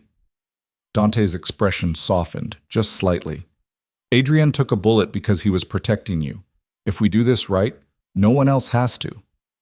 And if we don't, then we all die together, but at least we die fighting." That night, Leia sat with Adrian again. The doctor had been in earlier, changing his bandages and checking his vitals. She'd reported improvement. His fever was down, his breathing stronger. But he still hadn't woken. Still lay there pale and silent, hooked to machines that beeped rhythmically in the dark. Leia took his hand. It was warmer now than it had been. "I'm going with them tomorrow," she said quietly. "I know you'd hate it. I know you'd tell me to stay here, stay safe. But I can't." His fingers twitched in her grip. She leaned closer. "I spent 6 years letting someone else control my life. I'm not doing that anymore, even if it scares me, even if I fail." His eyes moved beneath his eyelids like he was dreaming. "Come back to me," she whispered. "After this is done. Wake up and yell at me for being reckless. I don't care, just come back." She pressed her lips to his knuckles, then stood and walked out. Dante was waiting in the hallway. "You ready?" "No." "Good, means you're smart enough to know what we're walking into." He handed her a vest, Kevlar, heavy, smelling like sweat and cordite. "Put this on. We leave in an hour." The plan was simple in the way that doomed plans always were. The Viscaris operated out of a compound on the industrial edge of the city, shipping warehouses converted into a fortress. High walls, limited entry points, armed guards rotated every 6 hours. Getting in would be hard. Getting out alive would be nearly impossible. But Dante had mapped it, had contacts inside who'd fed him schedules, weak points, the location of the command center where the Viscari family held their meetings. "We go in during shift change," he explained as they drove through the pre-dawn dark. "Guards are tired, distracted. We hit the command center, take out the leadership, and we're gone before they can organize a response." "How many of them?" Leia asked. She sat in the back of the van, surrounded by Dante's remaining men, 6 in total, all armed like they were invading a small country. "At least 20, maybe more. And there's 7 of us. 8, counting you." "I don't count." One of the men, Lopez, stocky with a burn scar across his neck, grinned. "You will if you shoot straight." The others laughed, a brief moment of gallows humor that died quickly. Leia checked her gun for the 100th time, magazine full, safety on. She'd done this 1,000 times in practice. Now she just had to do it when people were shooting back. The compound loomed ahead, dark against the lightning sky. Dante parked the van 3 blocks away. They approached on foot, moving through alleys and side streets until they reached the perimeter wall. Leia's heart was a drum in her chest. Her hands were slick with sweat inside her gloves. Dante raised a fist. Everyone stopped. He pointed to Lopez and another man, Garcia. They moved forward, bolt cutters in hand, and made short work of the chain-link fence. The metal fell away with barely a whisper. They slipped through. Inside the compound was a maze of shipping containers and prefab buildings. Sodium lights cast everything in sickly orange. Leia could hear voices somewhere ahead, guards talking, laughing. Dante led them along the shadows, using the containers for cover. Every step felt like walking on broken glass. Every sound was too loud. They reached the command center, a 2-story building with reinforced doors and security cameras sweeping the entrance. Dante signaled. 2 of his men moved forward, planted charges on the hinges. Everyone pulled back. The explosion was muted, controlled. But the doors blew inward, and chaos erupted. Gunfire, shouting. Dante's team poured through the breach, and Leia followed because stopping would mean dying. The first floor was a corridor lined with offices. Guards appeared. 2, then 3, then more. Dante's men engaged them, muzzle flashes lighting the dark like strobe lights. Leia pressed against the wall, gun raised, trying to remember everything Dante had taught her. A man rounded the corner, gun coming up. Leia didn't think. She fired. The recoil kicked through her arms. The man stumbled, red blooming across his shoulder. He dropped his weapon, clutching the wound. She'd hit him. She'd actually hit him. Her stomach lurched, but there was no time to process it. "Move!" Dante grabbed her arm, pulling her forward. They cleared room after room, some empty, some occupied. Leia fired when she had to, missed more often than she hit, but stayed on her feet. The stairs to the second floor were narrow, exposed. Dante went up first, and the rest followed. At the top was a heavy door. Dante kicked it open. Inside was a conference room, long table, expensive chairs, walls lined with monitors showing every corner of the compound. And at the head of the table sat 3 people, an older man in a tailored suit, silver hair slicked back, a woman in her 40s, cold-eyed and calculating, and a younger man who looked like violence wrapped in expensive clothes. The Viscari family leadership. The older man, Carlo Viscari, Leia realized, didn't even flinch. He just looked at Dante with something like disappointment. "Romano's dog," he said. "I expected him to come himself." "He's indisposed," Dante said, gun trained on Carlo's chest. "You put a price on his head. That was a mistake." "Was it? From where I'm sitting, he's bleeding out in some hole while I'm still here." Carlo leaned back in his chair. "You think killing us solves your problem? We're not the only ones hunting you." "No, but you're the ones who started it.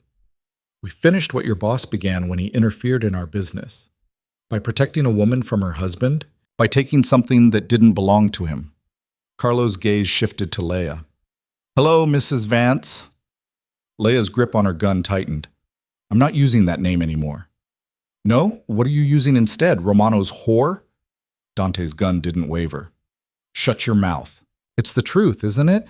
He took you from Ethan, dressed you up, paraded you around like you mattered. But you're just another piece on the board. And now Ethan's dead, and you're here playing soldier. Carlo smiled. How does it feel knowing you got him killed? Leia's vision blurred. I didn't. We killed Ethan because he was weak, because he failed to control his own wife and it made him a liability. If you just died in that alley like you were supposed to, none of this would have happened. The words hit like bullets. Leia's hand shook. Her finger hovered over the trigger. Don't listen to him, Dante said quietly. He's trying to get in your head. Is he wrong? Leia's voice cracked. Ethan's dead. Adrian's dying. Your men are dying. All because All because you survived, Dante cut in. That's not a crime. That's not a sin. That's just what you did. Carlo laughed. Touching. Really? But it doesn't change the facts. You're all dead. Maybe not today. Maybe not tomorrow. But we'll find you, and we'll make it slow. Not if you're dead first, Dante said. He fired. The shot caught Carlo in the chest. He jerked back, eyes wide, blood spreading across his white shirt. The woman screamed. The younger man dove for cover. Gunfire erupted from everywhere. Leia hit the floor as bullets tore through the air above her. She rolled behind an overturned table, heart slamming against her ribs. Dante and his men were pinned down. Guards poured in from the hallway, more than they'd anticipated. We need to go, Lopez shouted over the noise. Now! Not without finishing this! Dante returned fire, dropping 2 guards. Leia looked around the edge of the table. The younger Viscari was moving toward a door at the back of the room, an exit they hadn't accounted for. If he escaped, this was all for nothing. She didn't think. She just moved. Leia broke cover, sprinting toward the door. Bullets chased her, punching holes in the wall beside her head. She reached the younger Viscari just as he grabbed the handle. He spun, gun coming up. Leia fired first. The shot was wild, panicked, but it connected, caught him in the leg. He went down hard, screaming. Leia stood over him, gun pointed at his head. Call them off, she said. Her voice didn't sound like hers. It was cold, flat, dead. Go to hell. Call them off, or I kill you. He spat blood. You don't have it in you. Leia's finger tightened on the trigger. She thought about Ethan, about the alley, about Adrian bleeding in her arms, about 6 years of being told she was weak, worthless, nothing. You're right, she said. I don't. She lowered the gun. The younger Viscari's expression shifted to relief, and Dante shot him in the head. The sound was deafening. Blood and brain matter sprayed across the expensive carpet. Leia staggered back, bile rising in her throat. Everyone out! Dante barked. Move! They ran. Down the stairs, through corridors thick with smoke and bodies. More guards appeared, but Dante's team cut through them with brutal efficiency. Leia's ears rang. Her vision tunneled. She couldn't feel her hands, couldn't feel anything except the sick twist in her gut and the memory of the younger Viscari's head snapping back. They burst out of the building into chaos. Alarms shrieked. Floodlights blazed. Guards converged from every direction. To the fence! Dante led them in a dead sprint across the compound. Gunfire chased them. Lopez went down, clutching his side. Garcia grabbed him, hauled him up, kept moving.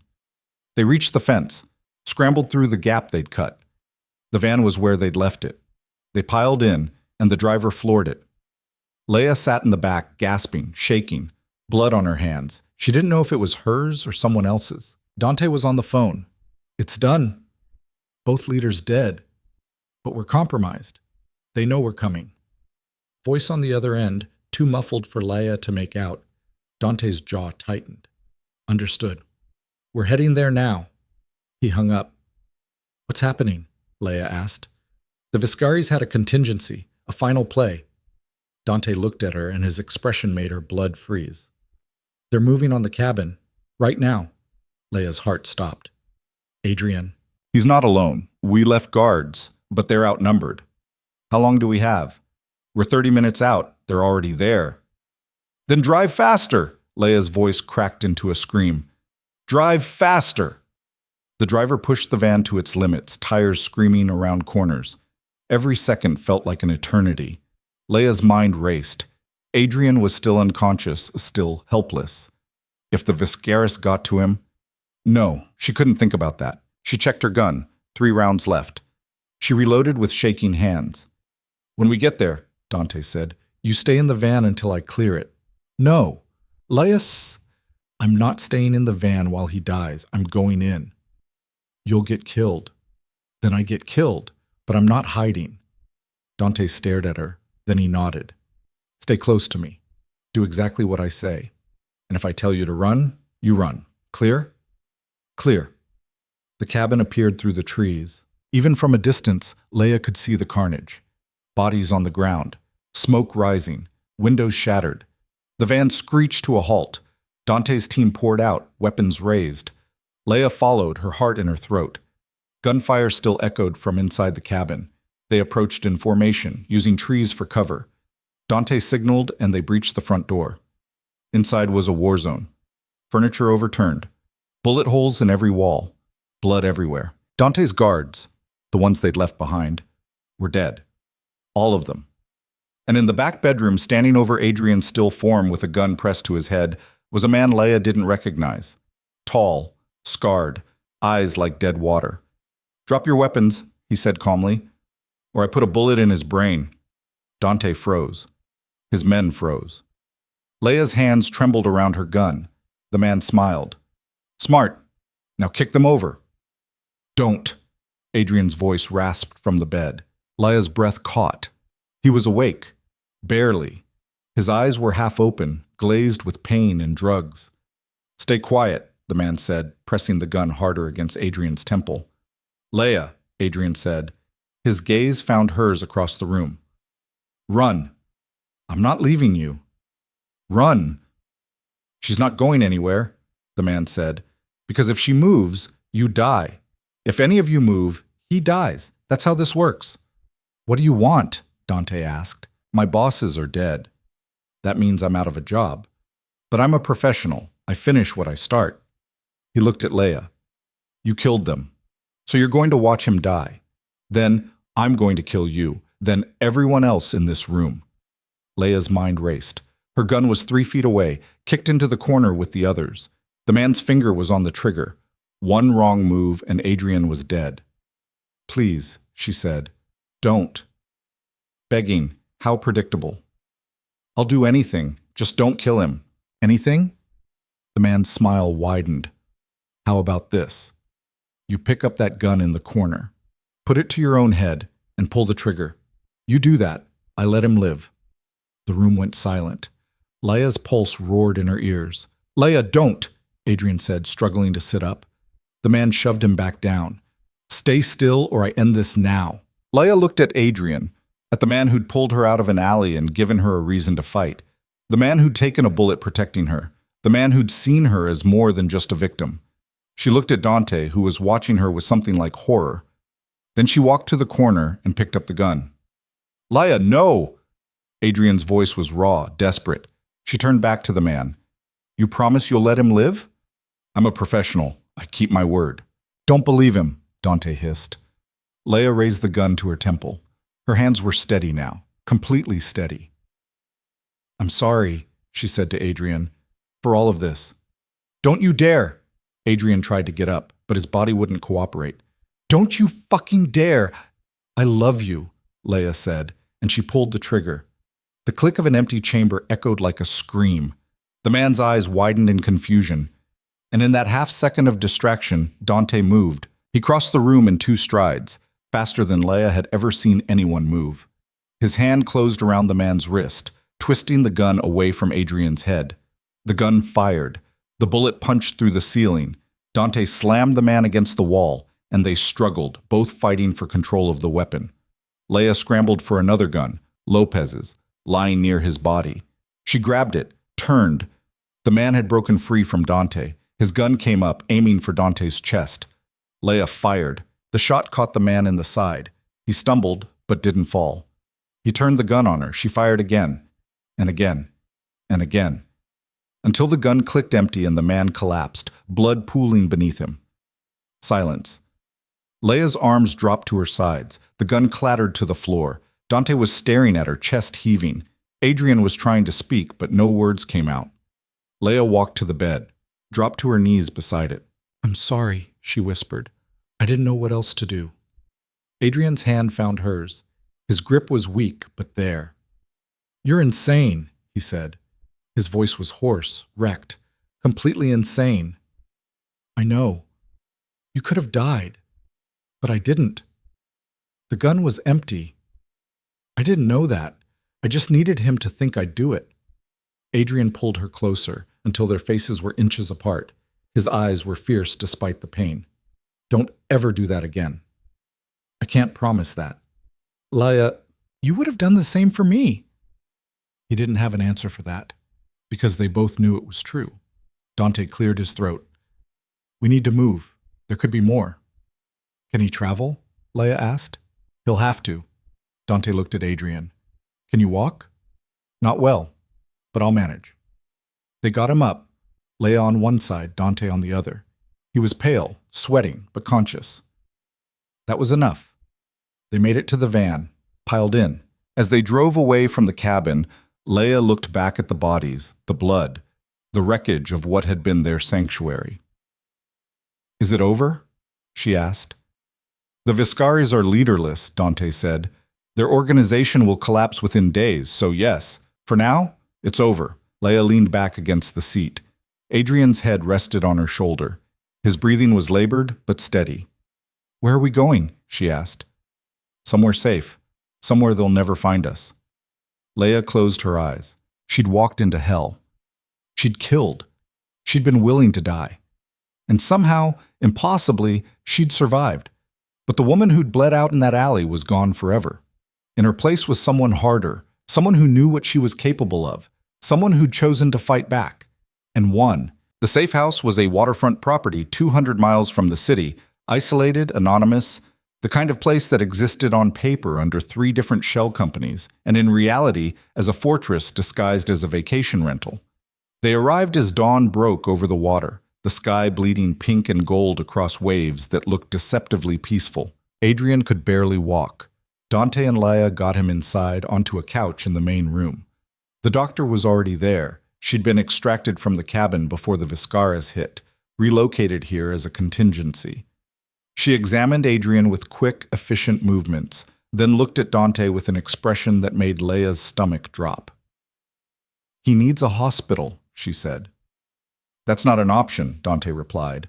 "Then he needs rest. Real rest. No stress, no movement, nothing that could tear the stitches or cause internal bleeding. He's running on fumes and stubbornness." "How long?" 2 weeks minimum. A month would be better." Dante nodded. "We can give him that." The doctor turned to Leia. "You look like hell, too." Leia glanced down at herself. She was still wearing the blood-soaked clothes from the compound raid. Her hands were scraped raw. A cut above her eyebrow she didn't remember getting had crusted over with dried blood. "I'm fine," she said. "No, you're not. But you're standing, so you're better off than him." The doctor gestured to a hallway. "Second door on the right. There's a shower and clean clothes. Use them." Leia wanted to argue, wanted to stay with Adrian, but one look at him, pale, eyes closed, chest rising and falling in shallow breaths, told her he wasn't going anywhere. She went. The shower was scalding hot, and she stood under it until the water ran clear instead of pink, scrubbed her skin until it hurt, trying to wash away the feeling of pulling the trigger, of watching men fall, of standing with a gun to her own head and not caring if it was loaded. When she finally emerged, wrapped in a towel with her hair dripping, she found clothes laid out on the bed. Jeans, a soft sweater, socks, all in her size. Margaret's work, probably, even though Margaret hadn't made the trip. Leia dressed mechanically, her mind elsewhere. She'd killed people today. 3, maybe 4. She couldn't remember exactly. The faces blurred together. She waited for the guilt to hit. The horror. The breakdown everyone always talked about when you took a life. But all she felt was numb. And underneath the numbness, a cold clarity. She'd do it again if she had to. That realization should have terrified her. Instead, it just made her tired. When she returned to the main room, Dante was on the phone, speaking in rapid-fire Italian. He saw her and held up a finger. 1 minute. Leia sat in the chair beside the couch where Adrian slept. His face was still too pale, but his breathing seemed steadier now. The doctor had hooked him to an IV, changed his bandages, given him something for the pain. Dante finished his call and crossed to her. "How is he?" Leia asked. "Stable. The doctor says if we can keep him quiet for a few weeks, he'll recover fully." "And after that?" Dante sat in the chair opposite hers. "After that, we figure out what's left." "What do you mean?" "The Viscaries are done. Leadership dead, their operations in chaos. But that doesn't mean we're safe. There'll be people looking to fill the power vacuum, people who might see us as obstacles. So we're still targets. We're always targets. That's the life." Leia looked at Adrian. "I don't want this life." "Then what do you want?" The question hung in the air. Leia didn't have an answer. Dante leaned back, studying her. "You did good today. Better than good. You kept your head when most people would have fallen apart. I almost got everyone killed." "No, you saved Adrian's life. If you hadn't bluffed with that empty gun, the shooter would have executed him and moved on to the rest of us." He paused. "That took guts. Stupid, reckless guts. But guts. I didn't know it was empty." "Would it have mattered if it wasn't?" Leia's hands curled into fists in her lap. "I don't know." "Yes, you do. You were ready to pull that trigger. I saw it in your eyes." "And that makes me what? Brave? Insane?" "It makes you a survivor." Dante stood. "Get some rest. We're safe here for now. I'll keep watch." He left her alone with Adrian and the sound of waves crashing against the shore outside. Adrian woke 3 hours later. Leia had been dozing in the chair, but the change in his breathing pulled her back to consciousness. She sat up, blinking, and found him looking at her. "Hey," she said softly. "Hey." His voice was rough, barely above a whisper. "How do you feel?" "Like I got shot." "You did get shot." "Then I feel appropriate." He tried to sit up and immediately regretted it, pain twisting his features. "Don't move." Leia stood, adjusting the pillows behind him so he could recline without tearing his stitches. "Doctor's orders." "Since when do you follow orders?" "Since you almost died." Adrian's expression softened. "I'm okay." "You're not, but you will be." He was quiet for a moment, watching her, then, "You shouldn't have come back for me. In the penthouse. We've had this conversation, and we're going to keep having it until you understand that you can't keep risking your life for mine." "Why not? You do it for me." "That's different." "How?" "Because," he stopped, swallowed. "Because you have a future. You can still walk away from all of this. I can't." Leia sat on the edge of the couch, careful not to jostle him. "What if I don't want to walk away?" "You should." "But I don't." "But I—" Adrian reached up, his hand finding hers. His grip was weak but steady. "Leia, listen to me. What happened today? The compound, the cabin, all of it. That's my world. It's ugly and violent, and it never stops. You don't belong in it." "I killed 3 people today," Leia said quietly. "I stood in a room with a gun to my head and didn't flinch. I'm already in your world. I've been in it since you pulled me out of that alley. That doesn't mean you have to stay. And what's the alternative? I disappear? Start over somewhere with a new name and pretend none of this happened?" "Yes." "I can't do that." "Why not?" "Because I'd be running, and I'm done running." Adrian's jaw tightened. "This isn't about courage. It's about survival." "No." Leia leaned closer, her voice fierce. "It's about choosing. For 6 years, Ethan chose for me. Where I went, who I talked to, what I wore. Then you chose for me, pulled me out of that alley, brought me to your home, kept me there because you decided it was safer. And I let you, because I was scared and broken and I didn't know how to be anything else." "Leia, but I'm choosing now. I'm choosing to stay. I'm choosing you." The words landed between them like a grenade. Adrian stared at her, his expression unreadable. "You don't know what you're saying." "Yes, I do. You're traumatized. You're in shock. You're in love with you." Silence. Leia's heart hammered in her chest. She hadn't meant to say it, hadn't even fully acknowledged it to herself until the words left her mouth. But they were true. Somewhere between the alley and the compound, between the training sessions and the quiet conversations in the library, she'd fallen for a man who was supposed to be untouchable. A man who ruled through fear and violence, but had given her the one thing Ethan never had, the freedom to choose. "You can't be," Adrian said finally. His voice was strained. I'm not someone you love.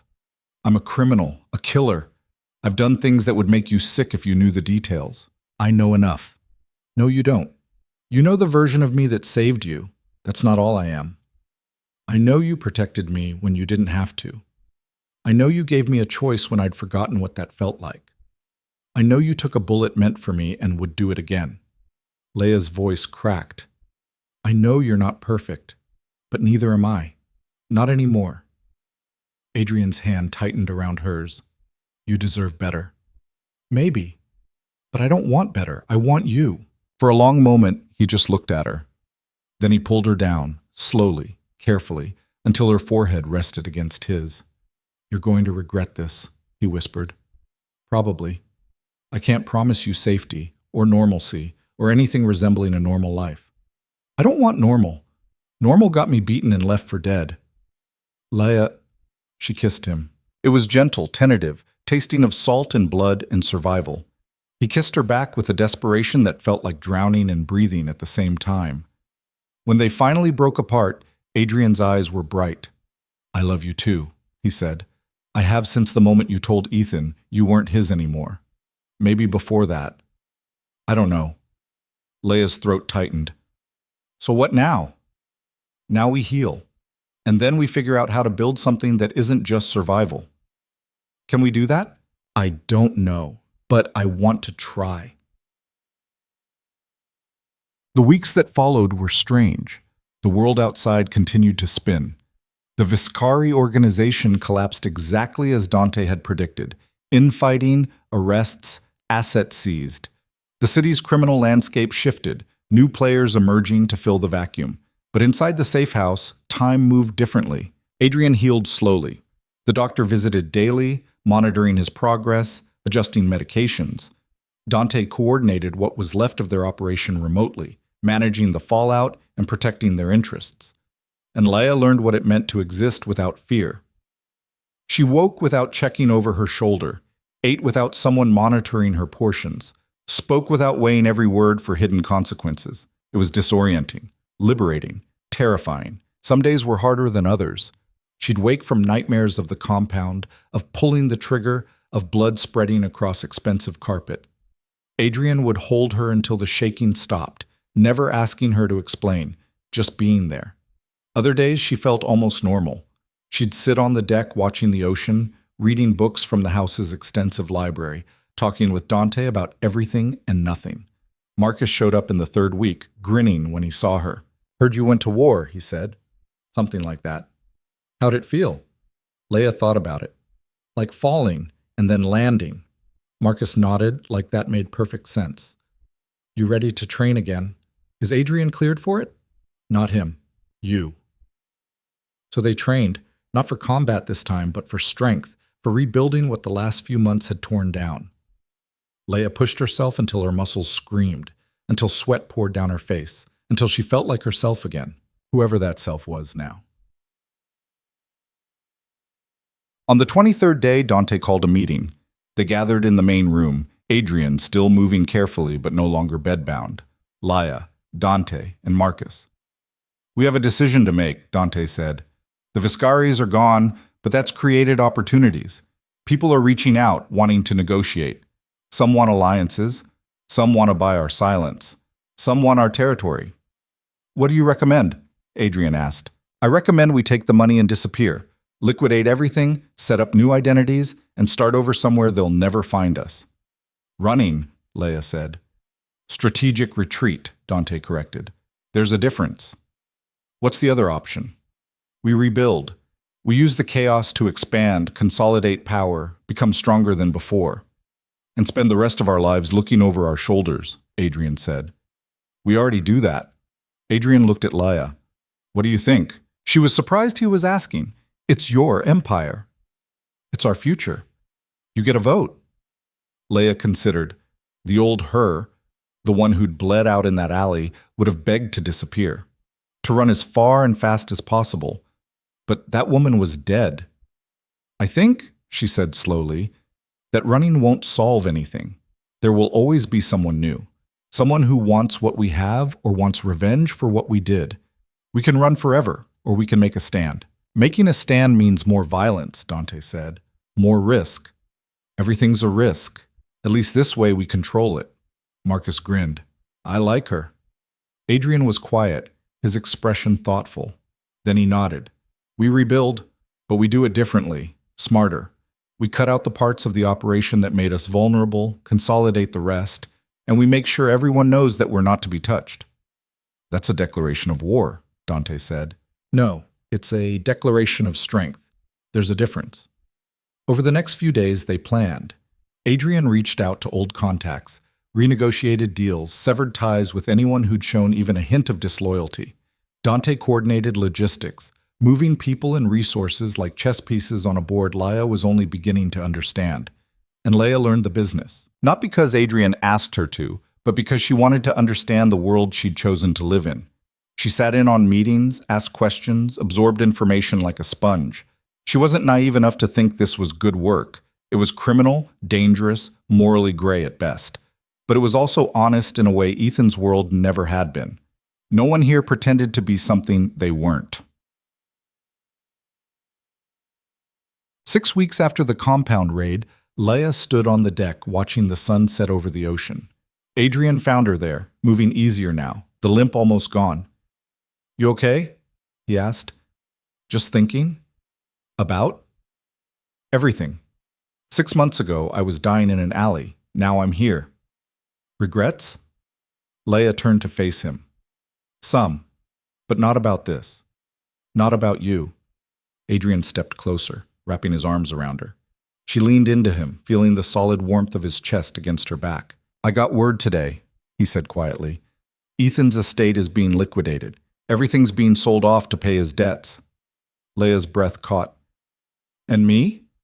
You were declared legally dead 6 weeks ago. There's a death certificate and everything. Ethan filed it before the Viscaras killed him. So I'm free. Legally, yes. You can claim your assets, contest the will, all of it. Do I want to? That's up to you. Leia thought about it. The life she'd had with Ethan, the penthouse, the money, the social standing, all of it built on lies and violence and cruelty. I don't want any of it, she said. Let it burn. You sure? Completely.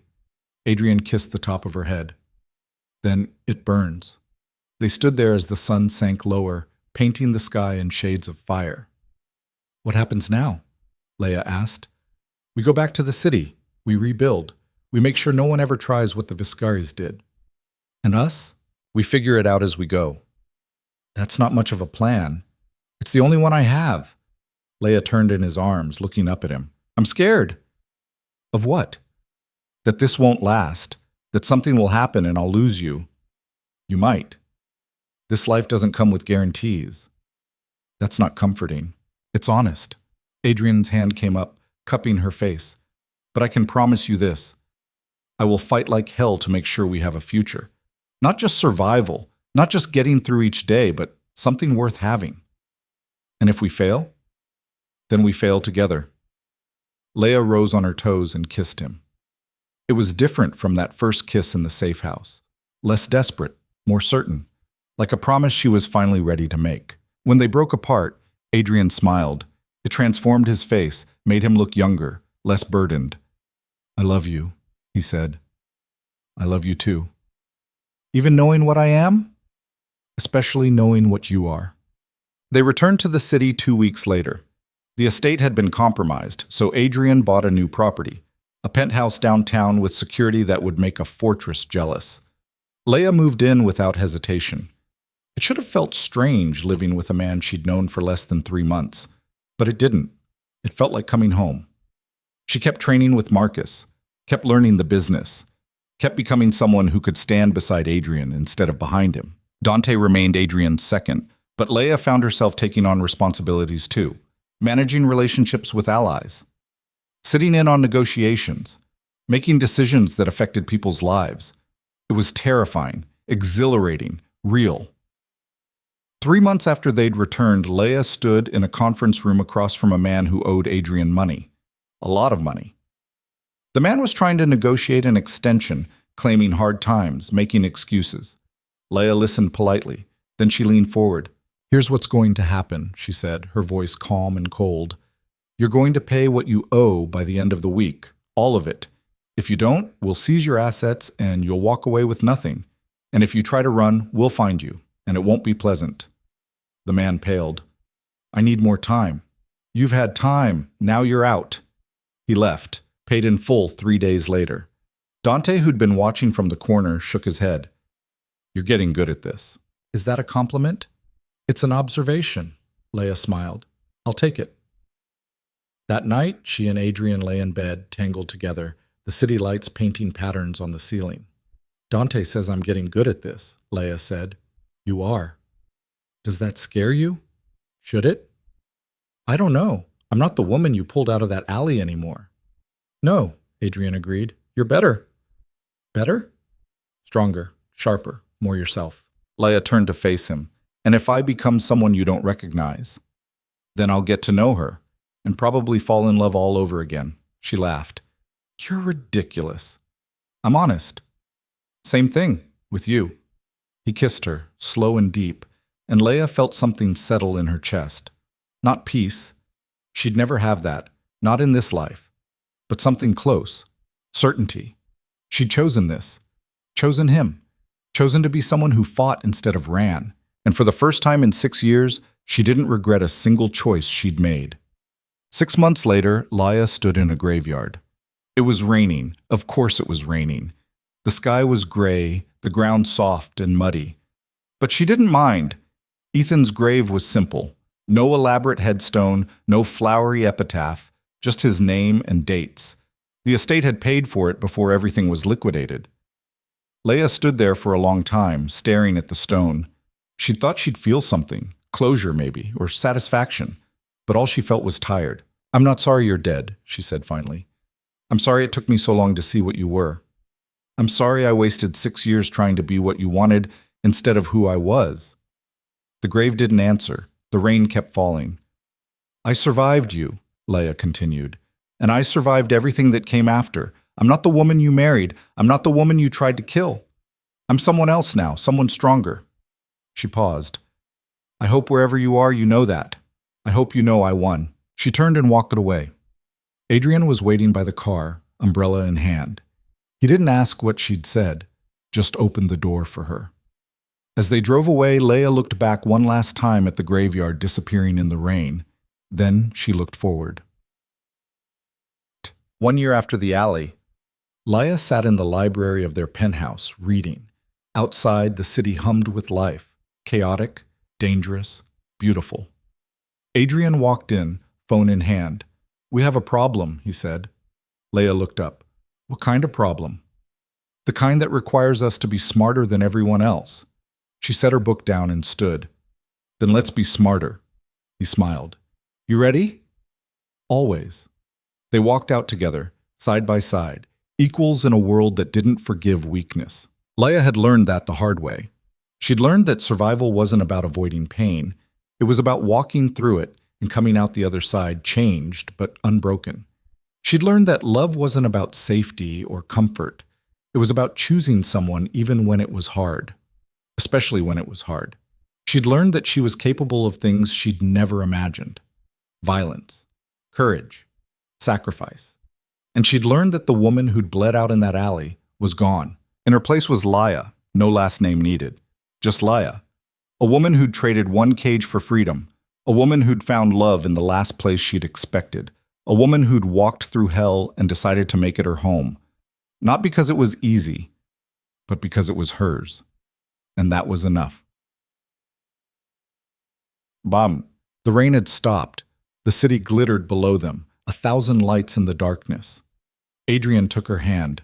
Leia squeezed back. And together they stepped into whatever came next. Not as victim and savior, not as captor and captive, but as two people who'd found each other in the wreckage and decided to build something new, something messy and complicated and completely their own. something that looked a lot like freedom. The end.